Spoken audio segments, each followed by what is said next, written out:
गरीबी से जूझती सरला दिन ब दिन परेशान रहने लगी थी। भगवान के प्रति उसकी असीम श्रद्धा थी और नित नेम करके ही वो दिन की शुरुआत करती थी। आज भी नहा धोकर घर की पहली मंजिल पर बने पूजा घर में जाकर उसने श्रद्धा के साथ धूप बत्ती की और कल रात जो उसके पति को तनख्वाह मिली थी उसे भगवान के चरणों में अर्पित कर दी। पूजा खत्म करके वो घर के कामों में लग गई। बच्चों को तैयार करके उसने स्कूल भेज दिया और पति के लिए चाय नाश्ता बनाने लगी। पति नहाकर जैसे ही पूजा घर की तरफ बढ़ा, कमरे से धुआं निकल रहा था। वो अंदर की तरफ भागा। सरला, उसने जोर से आवाज दी। क्या हुआ? वो भी आवाज सुनकर ऊपर की तरफ भागी। हाय राम, ये क्या हुआ? कमरा धुएं से भर गया था। शायद पंखे के कारण जोत से आग फैल गई थी। पास पड़ी सब धार्मिक किताबें और कुछ फोटो जलकर राख हो गए थे। वो वहीं जमीन पर बैठ गई। अब क्या होगा? कैसे बताए पति को कि जो पैसा वो महीना भर मेहनत करके लाया था सब उसने स्वाहा कर दिया। उसका अंतर्मन रो रहा था। पति बोला, चलो कोई बात नहीं, अब जो होना था सो हो गया। शुक्र करो कमरे में कोई सामान नहीं था, नहीं तो पता नहीं क्या होता। ये सब बाद में संभाल लेना, अभी मुझे काम के लिए देर हो रही है। सरला का दिल बैठा जा रहा था। मन ही मन खुद को कोसती जा रही थी। क्या जवाब देगी पति को जब वो पैसों के लिए पूछेगा? सामान की लिस्ट बना लेना, शाम को बाजार चलेंगे। राशन वगैरह लाना है ना? हाँ, बना लूंगी, दुखी मन से वो बोली। पति के निकलते ही उसने घर को ताला लगाया और अपने सुख दुख की सहेली रुक्मणी के घर पहुंची। उसे देखते ही सरला रोते हुए उससे लिपट गई। अरे क्या हुआ, रो क्यों रही हो? सारी घटना सुनकर वो भी परेशान हो गई। उसे सांत्वना देती हुई बोली, भगवान पर भरोसा रखो, वो सब भली करेंगे। वो चुपचाप उठी और बोझिल कदमों से घर की तरफ चल दी। घर का ताला खोल बुझे मन से वो पूजा घर में जाकर बैठ गई। जले हुए सामान के बीच भगवान की फोटो उल्टी पड़ी हुई थी। उसने उसे सीधा कर दिया। तभी उसकी आंखें फैल गईं। जिस प्लेट में उसने रुपए रखे थे वो ज्यों के त्यों सही सलामत पड़े थे।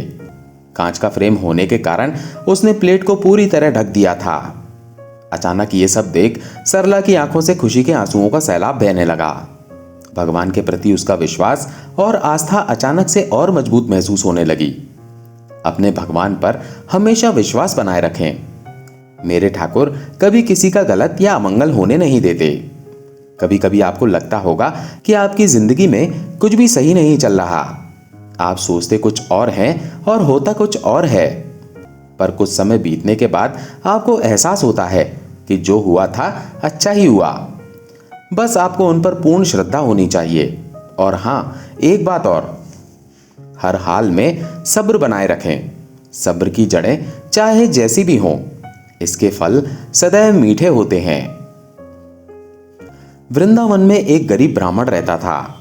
वो बांके बिहारी से असीम प्रेम करता था। वो बांके बिहारी का इतना दीवाना था कि सुबह शाम जब तक वो मंदिर ना जाए उसका किसी भी काम में मन नहीं लगता था। मंदिर में जब भी भंडारा होता वो प्रमुख रूप से भाग लेता।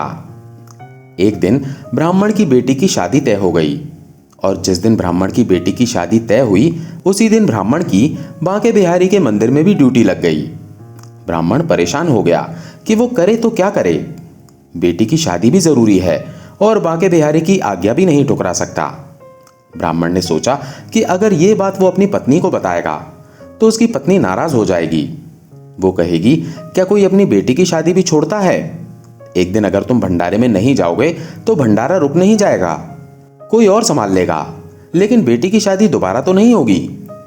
ब्राह्मण परेशान हो गया। वो जानता था कि कुछ भी हो जाए उसकी पत्नी उसे भंडारे में नहीं जाने देगी, लेकिन उसका मन नहीं मान रहा था। वो अपने बांके बिहारी से नजरें नहीं चुरा सकता था। बेटी की शादी के दिन ब्राह्मण अपने घर में बिना बताए चुपचाप समय से पहले ही मंदिर पहुंच गया। मंदिर में जाकर प्यार से सबको भंडारा खिलाया और शाम होते ही जल्दी से घर वापस पहुंचा, क्योंकि बेटी की शादी में भी पहुंचना था। लेकिन ब्राह्मण को पहुंचते पहुंचते देर हो चुकी थी और बिटिया की शादी होकर बिटिया की विदाई भी हो चुकी थी। वो घर पहुंचा तो उसकी पत्नी उसे बोली, आओ चाय पी लो, बहुत थक चुके हो गए। सोचने लगा कि कोई भी घर वाले उसे डांट नहीं रहे हैं और ना ही परिवार का कोई भी सदस्य उससे कोई सवाल कर रहा है कि वो शादी में क्यों नहीं था। पत्नी भी उससे सही से प्यार से बात कर रही थी। ब्राह्मण ने भी सोचा, छोड़ो, क्या गड़े मुर्दे उखाड़ना है, जो हो गया सो हो गया, सब प्रभु की इच्छा है। पत्नी अगर प्यार से बात कर रही है, इससे अच्छी बात क्या है। कुछ दिनों के बाद बेटी की शादी में जो फोटोग्राफी हुई थी, फोटोग्राफर शादी का एल्बम घर पर दे गया। ब्राह्मण ने सोचा, इस शादी में तो शरीक हुआ नहीं था, चलो एल्बम देख लेता हूं, बेटी की शादी कैसे हुई थी। मगर ये क्या, वो तो देख रहा है इस शादी में हर जगह उसकी भी तस्वीर है। ब्राह्मण फूट फूट कर रोने लगा और बांके बिहारी को मन ही मन याद करने लगा और कहने लगा, प्रभु तेरी ये कैसी कृपा है। अगले दिन वो बांके बिहारी के मंदिर गया और मंदिर में जाकर खूब रोया और बांके बिहारी से कहने लगा, चाहे कुछ भी हो जाए, अब मैं तुम्हारी नियमित सेवा करता रहूंगा। मैं मान गया कि जो भगवान की भक्ति करता है, भगवान उसे कभी भी अकेला नहीं छोड़ते, बल्कि हर जगह बांके बिहारी खड़े हो जाते हैं। इसलिए हमें भी चाहिए कि हम भी ऐसा ही दृढ़ प्यार और भरोसा अपने भगवान और गुरु पर रखें। भगवान हमें कभी भी गलत नहीं करने देते। एक गांव के बाहरी हिस्से में एक वृद्ध साधु बाबा छोटी सी कुटिया बनाकर रहते थे। वो ठाकुर जी के परम भक्त थे। स्वभाव बहुत ही शांत और सरल। दिन रात बस एक ही कार्य था, ठाकुर जी के ध्यान भजन में खोए रहना। न खाने की चिंता, न पीने की चिंता रहती थी तो बस एक कि ठाकुर जी की सेवा में कोई कमी न रह जाए। साधु बाबा भोर होने से पहले ही जाग जाते, स्नान और नित्य कर्म से निर्वत होते ही ठाकुर जी की सेवा में लग जाते। उनको स्नान कराते, धुले वस्त्र पहनाते, चंदन से तिलक करते, पुष्पों की माला पहनाते, फिर उनका पूजन भजन आदि करते। जंगल से लाए गए फलों से ठाकुर जी को भोग लगाते। बिल्कुल वैरागी थे, किसी से विशेष कुछ लेना देना नहीं था। फक्कड़ थे, किंतु किसी के आगे हाथ नहीं फैलाते थे। यदि कोई कुछ दे गया तो स्वीकार कर लिया, नहीं तो राधे राधे। फक्कड़ होने पर भी एक विशेष गुण उनमें समाहित था। उनके द्वार पर यदि कोई भूखा व्यक्ति आ जाए तो वो उसको बिना कुछ खिलाए नहीं जाने देते थे। कुछ नहीं होता था तो जंगल से फल लाकर ही दे देते थे, किंतु कभी किसी को भूखा नहीं जाने दिया। यही स्थिति ठाकुर जी के प्रति भी थी। उनको इस बात की सदैव चिंता सताती रहती थी कि कहीं ठाकुर जी किसी दिन भूखे न रह जाएं। उनके पास कुछ होता तो था नहीं, कहीं कोई कुछ दे जाता था तो भोजन बना लेते थे, अन्यथा वो अपने पास थोड़ा गुड़ अवश्य रखा करते थे। भोजन बनाते थे तो पहले ठाकुर जी को अर्पित करते, फिर स्वयं ग्रहण करते। कभी भोजन नहीं होता था तो गुड़ से ही काम चला लेते थे। थोड़ा गुड़ ठाकुर जी को अर्पित करते और फिर थोड़ा गुड़ खाकर पानी पी लेते थे। एक बार वर्षा ऋतु में कई दिन तक लगातार वर्षा होती रही। जंगल में चारों ओर पानी ही पानी भर गया। जंगल से फल ला पाना संभव नहीं रहा। उनके पास रखा गुड़ भी समाप्त होने वाला था। अब बाबा को चिंता हुई। सोचने लगे, यदि वर्षा इसी प्रकार होती रही तो मैं जंगल से फल कैसे ला पाऊंगा, ठाकुर जी को भोग कैसे लगाऊंगा। गुड़ भी समाप्त होने वाला है, ठाकुर जी तो भूखे ही रह जाएंगे। दूसरी चिंता, यदि द्वार पर कोई भूखा व्यक्ति आ गया तो उसको क्या खिलाऊंगा। ये सोचकर वो गहरी चिंता में डूब गए। उन्होंने निश्चय किया कि अब से मैं कुछ नहीं खाऊंगा, जो भी मेरे पास है वो ठाकुर जी और आने वालों के लिए रख देता हूं। ऐसा विचार करके उन्होंने कुछ भी खाना बंद कर दिया और मात्र जल पीकर ही गुजारा करने लगे। किंतु ठाकुर जी को वो नियमित रूप से भोग देते रहे। बाबा की भक्ति देखकर ठाकुर जी अत्यंत प्रसन्न हुए, किंतु उन्होंने उनकी परीक्षा लेने का विचार किया। 2 दिन बाद ठाकुर जी ने एक वृद्ध ब्राह्मण का रूप धारण किया और उनकी कुटिया में उस समय पहुंचे जब तेज वर्षा हो रही थी। वृद्ध ब्राह्मण को कुटिया पर आया देख साधु बाबा बहुत प्रसन्न हुए और उनको प्रेम पूर्वक कुटिया के अंदर ले गए। उनको प्रेम से बिठाया, कुशल क्षेम पूछी। तब वो ब्राह्मण बड़ी ही दीन वाणी में बोला कि 3 दिन से भूखा हूं, शरीर बहुत कमजोर हो गया है, यदि कुछ खाने का प्रबंध हो जाए तो बहुत कृपा होगी। इस पर साधु बाबा ने ठाकुर जी को मनी मन धन्यवाद दिया कि उनकी प्रेरणा से ही वो कुछ गुड़ बचा पाने में सफल हुए। वो स्वयं भी 3 दिन से भूखे थे, किंतु उन्होंने यथासंभव गुड़ और जल उस ब्राह्मण को अर्पित करते हुए कहा, इस समय तो हमारे पास यही साधन उपलब्ध है, कृपया इसको ग्रहण करें। बाबा की निष्ठा देख ठाकुर जी अत्यंत प्रसन्न थे, किंतु उन्होंने अभी और परीक्षा लेने की ठानी। वे बोले, इससे मेरी भूख भला कैसे मिटेगी। यदि कुछ फल आदि का प्रबंध हो तो ठीक रहेगा। अब बाबा जी बहुत चिंतित हुए। उनके द्वार से कोई भूखा लौटे ये उनको स्वीकार नहीं था।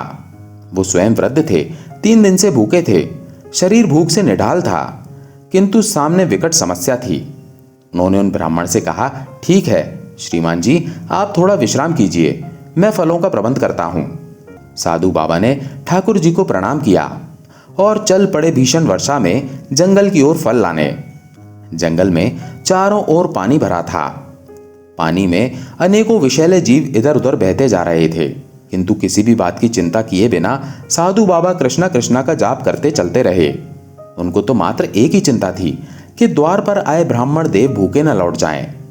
जंगल पहुंचकर उन्होंने फल एकत्रित किए और वापस चल दिए।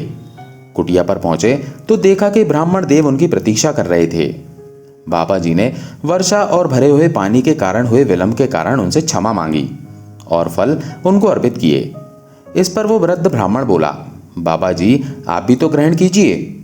इस पर बाबा जी बोले, क्षमा करें श्रीमान जी, मैं अपने ठाकुर जी को अर्पित किए बिना कुछ भी ग्रहण नहीं करता। ये फल मैं आपके लिए लाया हूं, मैंने इनका भोग ठाकुर जी को नहीं लगाया है। तब वो ब्राह्मण बोला, ऐसा क्यों कह रहे हैं आप? ठाकुर जी को तो आपने अभी ही फल अर्पित किए हैं।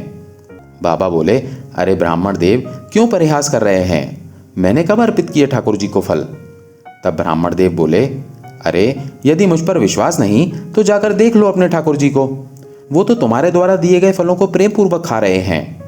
ब्राह्मण देव की बात सुनकर बाबा जी ने जाकर देखा तो वो सभी फल ठाकुर जी के सम्मुख रखे थे जो उन्होंने ब्राह्मण देव को अर्पित किए थे। वो तुरंत बाहर आए और आकर ब्राह्मण देव के पैरों में पड़ गए और बोले, कृपया बताएं आप कौन हैं? ये सुनकर श्री हरि वहां प्रत्यक्ष प्रकट हो गए। ठाकुर जी को देख वो वृद्ध बाबा अपनी सुध-बुध खो बैठे। बस ठाकुर जी के चरणों में ऐसे लिपटे मानो प्रेम का झरना बह निकला हो। आंखों से अश्रुओं की धारा ऐसे बहे जा रही थी जैसे कुटिया में ही वर्षा होने लगी हो। ठाकुर जी ने उनको प्रेम पूर्वक उठाया और बोले, तुम मेरे सच्चे भक्त हो, मैं तुम्हारी भक्ति, तुम्हारी निष्ठा और प्रेम से अभिभूत हूं। मैं तुम्हारी प्रत्येक इच्छा पूर्ण करूंगा, कहो क्या चाहते हो। किंतु साधु बाबा की तो मानो वाणी ही मर गई हो, बस अश्रु ही बहे जा रहे थे। वीणा मौन थी। बहुत कठिनता से स्वयं को संयत करके बोले, हे नाथ, जिसने आपको पा लिया हो उसको भला और क्या चाहिए, अब तो बस इन चरणों में आश्रय दे दीजिए। ऐसा कहकर वो पुनः ठाकुर जी के चरणों में गिर पड़े। तब ठाकुर जी बोले, मेरा दर्शन व्यर्थ नहीं जाता, मांगो क्या चाहते हो, कहो तो तुमको मुक्ति प्रदान करता हूं। ये सुनते ही बाबा विचलित हो उठे। तब बाबा बोले, हे हरि, हे नाथ, मुझको यूं ना छलिए, मैं मुक्ति नहीं चाहता। यदि आप देना ही चाहते हो तो जन्मों जन्मों तक इन चरणों का आश्रय दीजिए। हे नाथ, बस यही वरदान दीजिए कि मैं बार बार इस धरती पर जन्म लूं और हर जन्म में आपके श्री चरणों के ध्यान में लगा रहूं, हर जन्म में इसी प्रकार आपको प्राप्त करता रहूं। तब श्री हरि बोले, तथास्तु। भगवान के ऐसा कहते ही साधु बाबा के प्राण श्री हरि में विलीन हो गए। दोस्तों, आशा है ये कहानी आपको पसंद आई होंगी। अगर पसंद आई हो तो वीडियो को लाइक करके कमेंट में जय श्री कृष्णा जरूर लिखें। चैनल पर पहली बार आए हैं तो चैनल को सब्सक्राइब जरूर कर लें। धन्यवाद।